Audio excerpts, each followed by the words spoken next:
ஆதி, கொஞ்சம் இரு, நானே உனக்கு ஹெல்ப் பண்றேன்.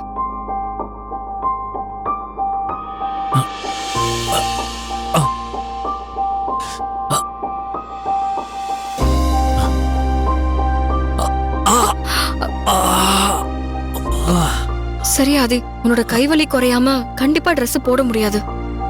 அதனால நான் உனக்கு பிசியோதெரபி பண்ணி விடுறேன். வலி சரியாயிடும். அதுக்கப்புறமா Dress போட்டுக்கலாம் ஆதி. பரவாயில்ல மதி, நான் டவலை போத்திக்கிட்டு சமாளிச்சுக்கிறேன். இது அப்படியே விடு, காலையில சரியாயிடும். இல்ல ஆதி, டவல் போட்டுட்டு எப்படி நீ ரூம் விட்டு வெளியில போக முடியும்? அது மட்டும் இல்ல, ஏற்கனவே வெளியில குளிர் ரொம்ப அதிகமா இருக்கு. சட்டை போடாம போனா உன்னால சமாளிக்க முடியாது. நீ அப்படி கம்ஃபர்டபுளா திரும்பி உட்காரு. ஹாஸ்பிட்டல்ல ஒரு பேஷண்ட்டுக்கு ட்ரீட்மெண்ட் கொடுக்கற மாதிரி நினைச்சுக்கோ ஆதி.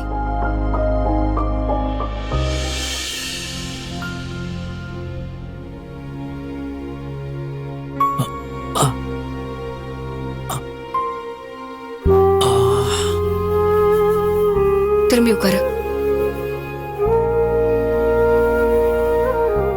வலிச்சா சொல்லு.